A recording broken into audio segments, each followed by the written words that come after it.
हम मन के गुलाम होते हैं तो मन हमें सदैव बुराइयों की ओर ले जाता है, मन सदैव हमें पाप की ओर ले जाता है, अपने ही लोगों से विवाद करवा देगा, अपने ही लोगों के बीच में दीवारें खड़ी करवा देगा। इसलिए सदैव सजगता चाहिए कि हम किस तरह से जिए कि मन हमारा मालिक न बन सके। हम और इसका सूत्र यही है कि हम सत्संग से जुड़े, संतों से जुड़े, वरना क्या होगा, मन पाप करवाता रहेगा, आप मंदिर दौड़ते रहेंगे, आप गंगा में डुबकी लगाते रहेंगे कि पाप भी चल रहा है, डुबकी भी लगा रहे हैं। मन को धोखा मिलता रहेगा कि हम मंदिर में जाएंगे तो पाप कटेगा। संत कहते हैं कभी नहीं कटेगा। पाप कर्म तभी कट सकता है जब पाप कर्म रुकेगा। अगर एक तरफ पाप कर्म भी हम कर रहे हैं और दूसरी तरफ गंगा स्नान भी कर रहे हैं, कभी नहीं रुकेगा। अगर आपने भाई का दिल दुखाया, अपने माता पिता की अवज्ञा की है, उनको दुख दिया, तो कभी भी पाप नहीं मिट सकता है, चाहे आप कितने भगवान की पूजा करें। इसलिए सदैव यह चेष्टा करें कि अगर जीवन में हमें सुख चाहिए तो सबसे पहले अपने एक एक बुरी आदतों को छोड़ देना है और हमें इंसान बनकर जीना है। आज तमाम तरह के हम शरीर में आभूषण पहन लेते हैं। वो आभूषण कुछ समय के लिए आपके लिए ठीक है, लगता होगा सुंदरता का कारण है। असली सुंदरता आभूषण से नहीं है। असली सुंदरता है जब आप प्रेम का आभूषण धारण करेंगे। जो व्यक्ति प्रेम धारण किया है, जो व्यक्ति मीठा वचन धारण किया है, जो व्यक्ति सत्य, अहिंसा, करुणा को धारण किया है, उसकी सुंदरता कभी खत्म नहीं होती। ब्यूटी पार्लर में लोग जाते हैं, माताएं पुरुष भी जाते हैं, वहाँ से आधे एक घंटे में ऐसा चेंज होकर आते हैं कि वो सुंदरता लगता है कोई दूसरा ही आदमी है, लेकिन कितनी देर के लिए, 2 घंटे 3 घंटे, उसके बाद वो वहीं खत्म हो जाती है, फिर उसकी कोई वैलिडिटी नहीं रहती। अगर गलती से चेहरा पर पानी पड़ गया, वो सुंदरता वहीं धुल जाएगी।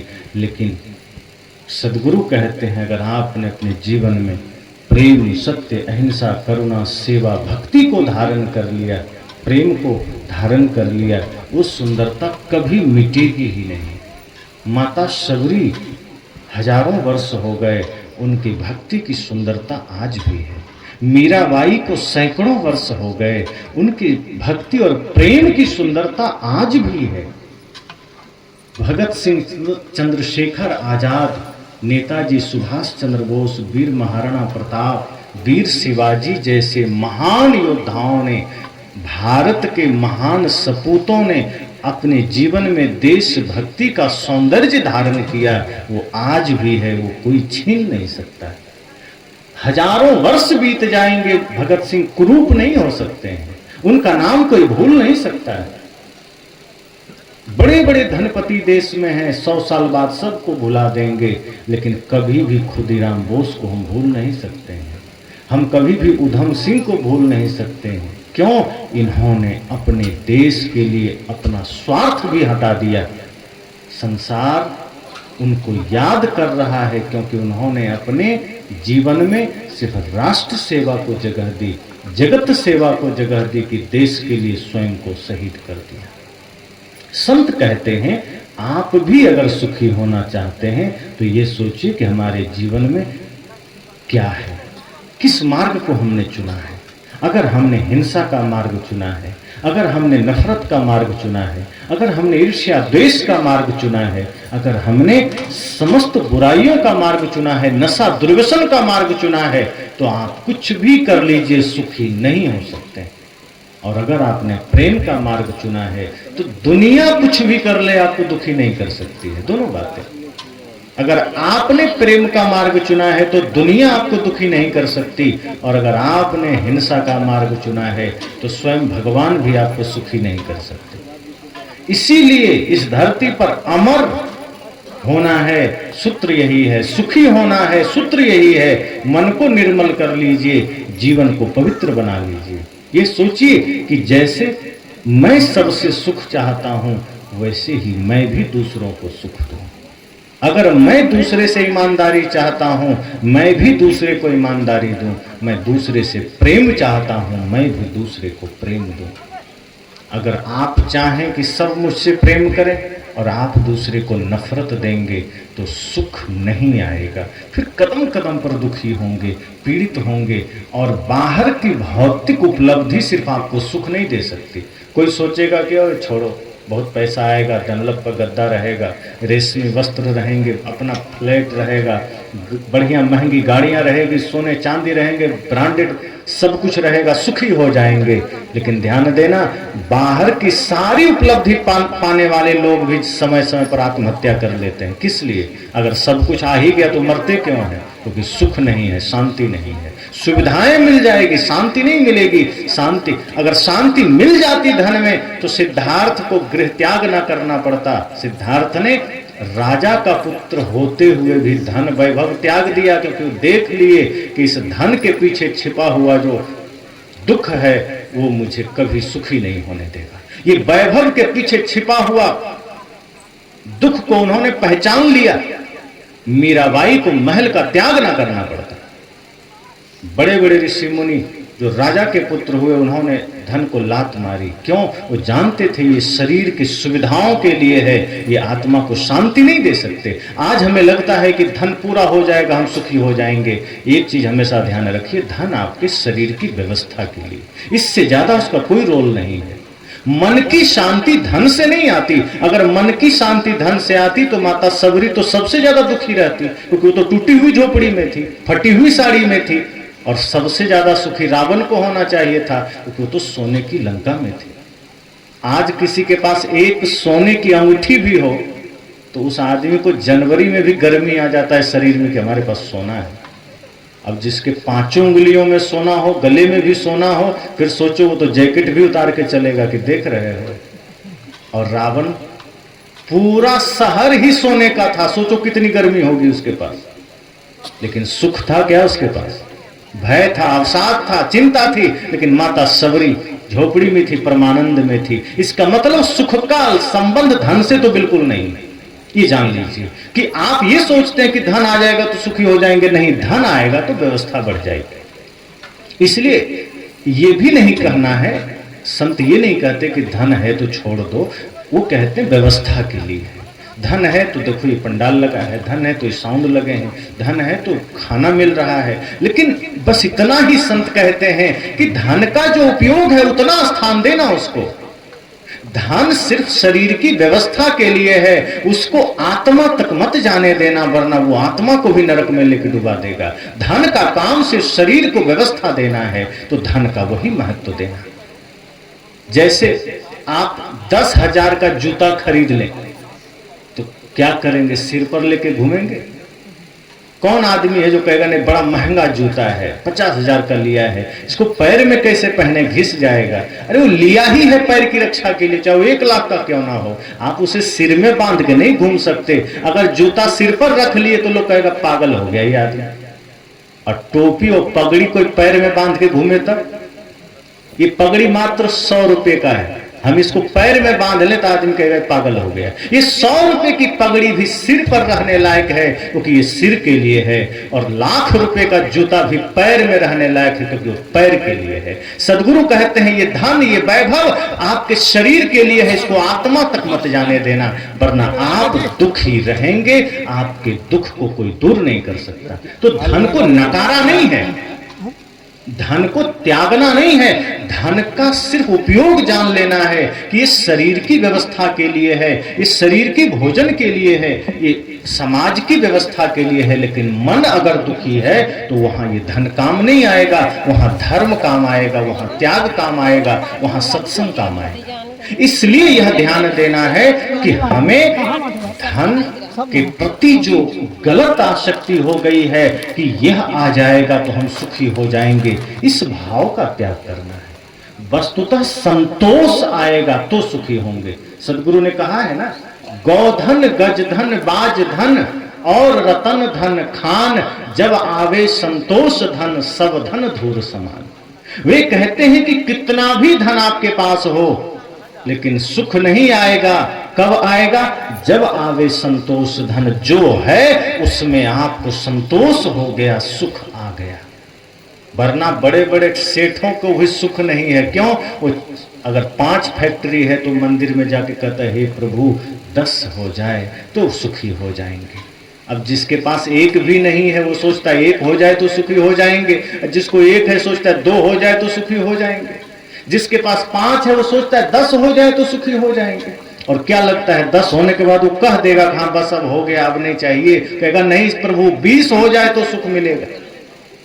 एक आदमी सरपंच का चुनाव लड़ने गया, एक संत ने कहा गुरुजी आशीर्वाद दे दो, सरपंच बन जाएंगे तो हम सुखी हो जाएंगे।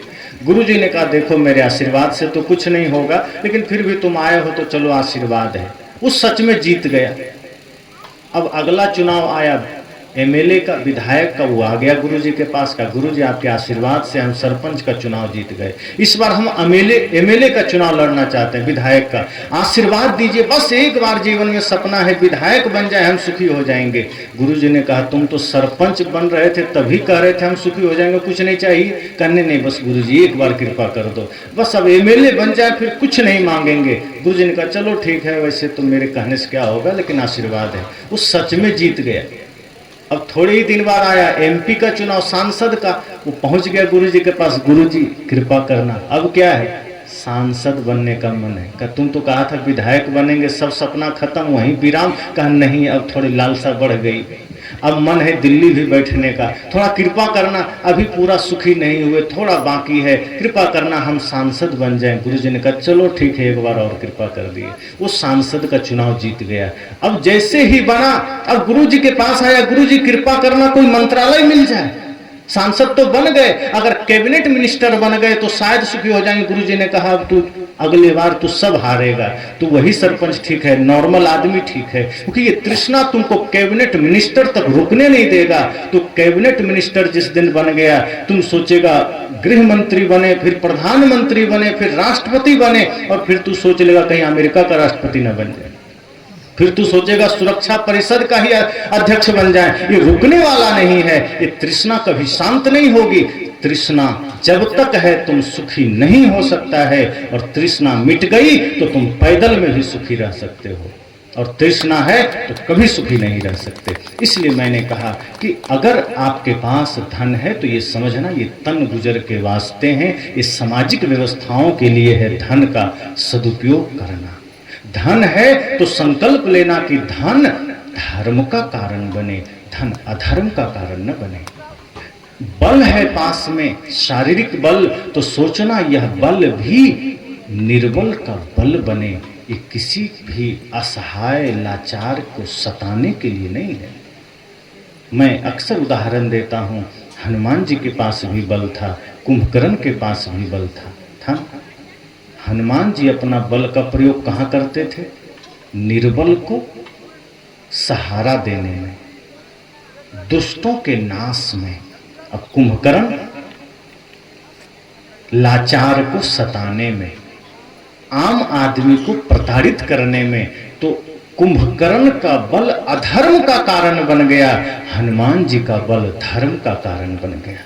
इसलिए वो पूजा नहीं गया लेकिन हनुमान जी पूजे गए। इसलिए सदैव ध्यान देना, ये धन ये बल ये आपका धर्म के लिए है, ये अधर्म के लिए नहीं।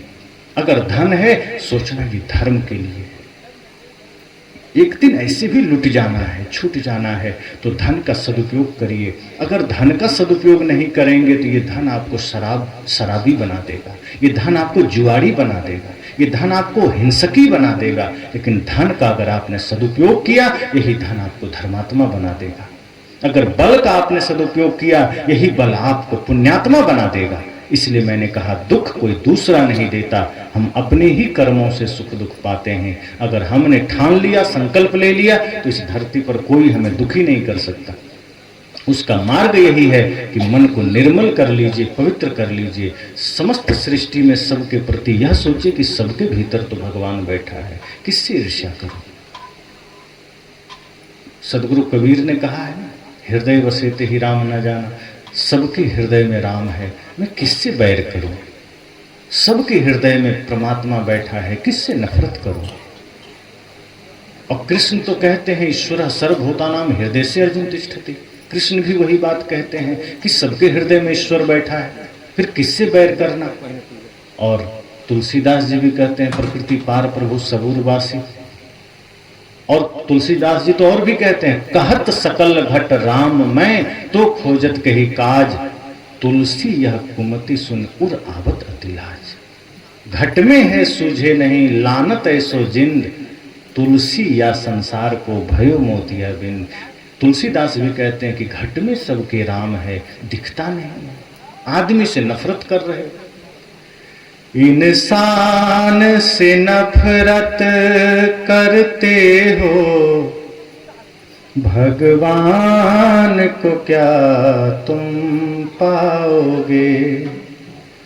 कहते इंसान से नफरत करते हो, भगवान को कैसे पाओगे। इंसान से बैर करते हो, भगवान को कैसे पाओगे।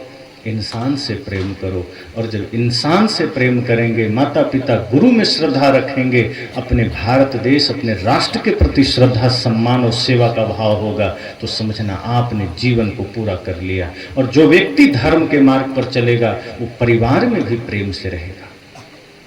आज हमारे समाज में लोग राम जी की पूजा करते हैं, रामायण भी पढ़ते हैं। अधिकांश लोग रामायण की कहानी जानते होंगे, सब जानते हैं। रामायण से शिक्षा कितने लोग लिए। राम जी ने अपने भाई भरत के लिए पूरी गद्दी छोड़ दी, चुपचाप जंगल चले गए। आज 1 इंच के लिए अपने ही भाई को न्यायालय तक घसीट देते हैं हम। और कोई पूछता है तुम राम जी को मानते हो, तुरंत कहते अरे मैं पूरा राम जी का भक्त हूँ। तो राम जी का भक्त है तो अपने ही भाई को जमीन के लिए कोर्ट तक कैसे घसीट दिया। तो राम जी का भक्त हुए कि रावण के भक्त हुए। क्योंकि भाई को लात मारना, भाई से बैर करना, है तो रावण का काम था, राम जी का नहीं था। राम जी तो प्रेम रखते थे, भरत जी प्रेम रखते थे। अगर आप बड़े भाई हैं तो राम बनकर जिए, छोटे भाई हैं तो लक्ष्मण भरत शत्रुघ्न बनकर जिए। और जिस व्यक्ति को अपने भाइयों में परम परमात्मा का दर्शन होता है वो कभी किसी को दुख नहीं दे सकता। जो अपने ही घर में सब में परमात्मा को देखता है वो कभी किसी को पीड़ा नहीं दे सकता।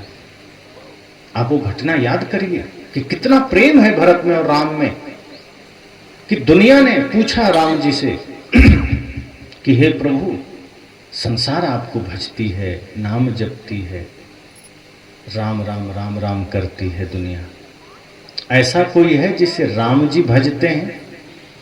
राम जी किसका भजन करते हैं? अधिकांश लोग कहेंगे शिव जी का, लेकिन राम जी ऐसा बोले हैं? राम जी से जब लोगों ने कहा कि हे प्रभु आपको दुनिया भजती है, आप किसको भजते हैं, किसको जपते हैं, किसका नाम जपते हैं, तो राम जी ने क्या कहा? भरत सरिस को राम सनेही, जग जप राम राम जप जेही। उन्होंने कहा भरत से प्यारा मुझे कौन होगा, दुनिया मुझे भजती है, मैं अपने प्यारे भाई भरत को जपता हूँ, भजता हूँ। सोचिए कितना प्रेम रहा हो। और हम उनकी पूजा करके अपने ही भाई से झगड़ा किए, साथ बैठ के खाने को राजी नहीं। आज हमारा घर होटल बन गया। आप सब होटल जाते हैं, वहां परोसने वाले भी खड़ा है, तैयार है, आप गए बैठे खाए निकल लिए, सामने कौन खा रहा है कोई लेना देना नहीं, आप खाए आप निकल लिए, दूसरा आया वो खाया निकल लिया। घर में यही तो हो रहा है। बड़ा भाई आया, भोजन आ गया सामने, खाया निकल लिया, छोटा भाई आया वो भी खाया निकल लिया, वो अलग बैठा है, बड़ा अलग बैठा है, कोई लेना देना नहीं, घर घर नहीं होटल हो गया। फिर राम जी की पूजा से क्या अर्थ? फिर दुख क्यों नहीं रहेगा, पीड़ा क्यों नहीं रहेगी, परिवार में समस्याएं क्यों नहीं रहेगी? जब छोटे भाई को बड़े भाई में श्रद्धा, बड़े भाई को छोटे भाई से स्नेह हो जाएगा, प्रेम हो जाएगा, माता पिता की गुरु के चरणों में श्रद्धा जग जाएगी, आपका घर ही मंदिर बन जाएगा। फिर वो घर कभी कब्रखाना नहीं रहेगा, फिर वहां कोई दुख नहीं, कोई दरिद्रता नहीं, कोई समस्या नहीं। जब लंका से लौटते हैं राम जी और लक्ष्मण जी, तो राम जी ने सर्वप्रथम माता कैकेयी के चरण छुए। सोचिए जिस मां के वजह से जंगल मिला, राम जी के मन में कोई क्षोभ है क्या? कोई क्लेश, कोई ईर्ष्या, कोई द्वेष, कुछ नहीं है। यहां तो आपकी अपनी माता डांट दे तो 2-4 घंटे मुंह फुला के बैठे रहते कि मां ने डांट दिया। वहां माता कैकेयी ने 14 वर्ष के लिए राम को राज मुकुट से भी हटाया और जंगल का वास भी दिया। लेकिन वो श्री राम जब लौटते हैं तो सर्वप्रथम माता कैकेयी के चरण छूते हैं और लक्ष्मण जी अपनी मां का नहीं, माता कौशल्या का चरण छूते हैं। एक आदर्श देखिए कि जिस मां ने जन्म नहीं दिया पहले उनका चरण छू रहे हैं, और राम जी माता कैकेयी का जिन्होंने उन्हें दुख दिया। और जब माता कौशल्या ने पूछा लक्ष्मण जी से कि मेरे पुत्र, जब मेघनाद का शक्तिवान तुमको लगा तो कहां लगा, तो लक्ष्मण जी ने इशारा किया कि इधर कमर में लगा, पेट में। तो माता कौशल्या ने कहा कि बहुत पीड़ा हुई होगी, बहुत कष्ट हुआ होगा, बहुत दर्द हुआ होगा ना। तो लक्ष्मण जी ने कहा ये मुझे नहीं पता, क्योंकि जब लगा तो मैं बेहोश हो गया, इसलिए मुझे कुछ भी नहीं पता। अगर दर्द जानना है तो भैया राम से पूछो, क्योंकि जब मुझे होश आया और मेरी आंख खुली तो मैं भैया के गोद में था, इसलिए दर्द राम से पूछो, मुझे नहीं पता। कितना भरोसा है अपने भाई पर, कितना जानता है कि जो मुझे चोट लगी होगी तो राम को दर्द हुआ होगा, उसका हृदय फूटा होगा। ये प्रेम, ये समर्पण छोटे भाई का बड़े के प्रति, बड़े का छोटे के प्रति, सोचो वो घर स्वर्ग कैसे नहीं बनेगा। आज तो हम अपने भाई में दुश्मन का दर्शन करते हैं कि अगर थोड़ा सा उटपटांग बोल दिया तो हम उस पर नाराज हो जाते हैं। बड़ा भाई थोड़ा कड़क होकर बोल दिया तो छोटा भी आंख दिखा देता है कि मत बोलना ऐसे, हम भी कमाते हैं।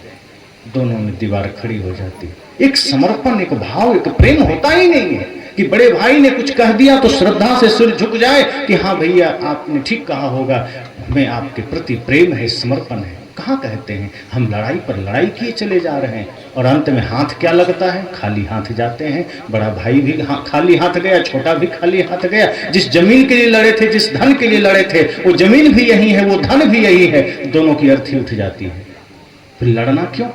इसलिए मैंने कहा दुख आप खरीदते हैं, कोई देता नहीं है। आप अपने कर्मों से दुख खरीदते हैं, आप अपने गलत नियति से, गलत नियत से बल्कि दुखों को आगमन करते हैं, लाल कालीन बिछा करके कि आ जाओ मेरे पास। फिर दुखी क्यों नहीं होंगे? इसलिए मैंने कहा कि सुख चाहते हैं तो एक तो निष्काम हो जाइए और समस्त सृष्टि में सब में परमात्मा को देखिए, मन को निर्मल कर लीजिए और संत सत्संग से जुड़कर रहिए, क्योंकि यही आपको असली धन का पता बताता है। क्योंकि बाहर का धन तो शरीर के साथ मिट जाएगा, शरीर मिटा तो घर भी आपके लिए चला गया। भले ही घर यहीं रहेगा, लेकिन जब हम नहीं हैं, आप नहीं हैं, तो घर यहाँ है तो क्या हुआ, साथ तो नहीं गया, शरीर भी साथ नहीं गया। तो जब आदमी ही चला गया तो सोचो उसके लिए दुनिया चली गई। लेकिन जो आपने अच्छा या बुरा कर्म किया वो तो साथ गया। तो जब साथ में कमाई अब की जानी है कर्म की ही, जो आप कर्म करते हैं वही साथ जाना है, तो वही हम ठीक से क्यों नहीं कर लेते? हम वही कमाई ठीक से नहीं करते, पाप ही पाप कमाए चले जा रहे हैं। पाप की कमाई ज्यादा हो गई, भवसागर में वो गट्ठर लेके डूब गए नरक में। और जब अच्छी कमाई ज्यादा होगी, बल्कि अच्छी ही कमाई जीवन में होगी, सच्ची कमाई होगी, तो फिर हम यहाँ भी सुखी रहेंगे, इस जन्म में भी सुखी रहेंगे, आगे भी जहाँ होंगे सुखी रहेंगे। तो आज सुखी होना है, आगे सुखी होना है, एकमात्र रास्ता है धर्म, एकमात्र रास्ता है सत्संग, गुरु की भक्ति। जितना हो उसमें लग जाइए और काम भी करते रहिए। संत थोड़े कहते हैं ऑफिस ना जाओ, खेती ना करो, धन ना कमाओ। साहब तो कहते कमाइए और धन कमाइए और धनपति बनिए, बढ़िया गाड़ी में घूमिए, लेकिन आसक्ति मत करिए। बस संत इतना कहते हैं कि धन का सदुपयोग करिए, उसका दुरुपयोग मत करिए। 10 मंजिला घर बना लीजिए, कोई हर्ज नहीं, लेकिन उस धन में अटक मत जाइए कि यही सब कुछ है, वरना संकट आ जाएगा। धन आए अपने लिए भी बढ़िया सदुपयोग करिए, समाज की सेवा में भी लगाइए, राष्ट्र की सेवा में भी लगाइए। फिर मैंने कहा ना, वही धन धर्म का कारण भी बन जाएगा, वही धन आपको धर्म तक भी पहुंचा देगा। लेकिन अगर हमने बाहर ही सब कुछ मान लिया तो धन अधर्म का कारण बनेगा, आपका जीवन अधर्म के मार्ग पर जाएगा, तो चारों तरफ दुख की जंजीरें खड़ी होगी। फिर जीते जी भी दुखी रहेंगे, मरने के बाद भी दुखी रहेंगे। तो जीते जी भी सुखी होना है, आगे भी सुख पाना है, तो संत सदगुरु का चरण, संत सदगुरु की संगति, धर्म की संगति अनिवार्य है। यही इस समय में एकमात्र रास्ता है। तो बहुत बहुत शुभकामनाएं आप सभी को जो बातों को ध्यान से सुना। महत्व इस बात का नहीं कि आपने कितना सुना, जैसे महत्व इस बात का नहीं कि आदमी कितना खाया, महत्व इस बात का है कि आदमी कितना पचाया। अगर कोई आदमी एक रोटी खाए और पचा ना पाए तो डॉक्टर कहता है जूस पीना। और कुछ ऐसे भी लोग हैं जो खूब मेहनती हैं, काम करते हैं, पहलवानी करते हैं, 50-50 रोटियां हजम कर जाते हैं, कोई दिक्कत नहीं। संत कहते हैं आप कितना सुने ये महत्वपूर्ण नहीं है, कितना जीवन में उतरा, कितना आपने अपने संस्कारों में उतारा, अपने आचरण में उतारा, वही सत्संग महत्वपूर्ण है। तो कितना सुना ये महत्वपूर्ण नहीं, कितना आप अपने जीवन में उतारेंगे, कितना उस पर आप चलेंगे, यही महत्वपूर्ण होगा। अगर एक घड़ी का भी सत्संग आपके जीवन में उतर जाए तो समझना वो सत्संग आपके लिए वरदान बन गया। जैसे अंगुलीमाल और बुद्ध की भेंट थोड़ी देर के लिए हुई, लेकिन उतने में अंगुलीमाल बदल गया। रत्नाकर और सप्तऋषियों की भेंट भी थोड़ी देर के लिए हुई, लेकिन रत्नाकर बदल गया। ऐसे हम लोगों के जीवन में भी छोटे छोटे अंगुलीमाल बहुत मिले जो बदल जाते हैं। यहाँ भी अगर हमें लगता है कि हमारे अंदर एक भी बुराई है तो समझना कि छोटे से छोटे अंगुलीमाल हम सब भी हैं, छोटा से छोटा रत्नाकर हम सब भी हैं। और जब गुरु संत की वाणी हमारे जीवन में आएगी तो हम भी पवित्र हो सकते हैं, पावन हो सकते हैं। तो हम सब भी पवित्रता की ओर चलें, संस्कारों की ओर चलें, जो हमारा असली धन है। असली धन ही साथ जाएगा और जो नकली धन है उस शरीर तक रह जाएगा। तो शरीर के साथ वाला जो धन है उसका उतना ही स्थान दीजिए। मैंने कहा था जूते का स्थान पैर में, धन का स्थान शरीर के लिए। और धर्म को सदैव शीश पर धारण करिए ताकि शीश पर कलयुग ना बैठ जाए, पाप ना बैठ जाए। अगर सिर पर पाप बैठ गया तो आपसे सारा गलत काम करवा लेगा और मन उसका मालिक बन जाएगा।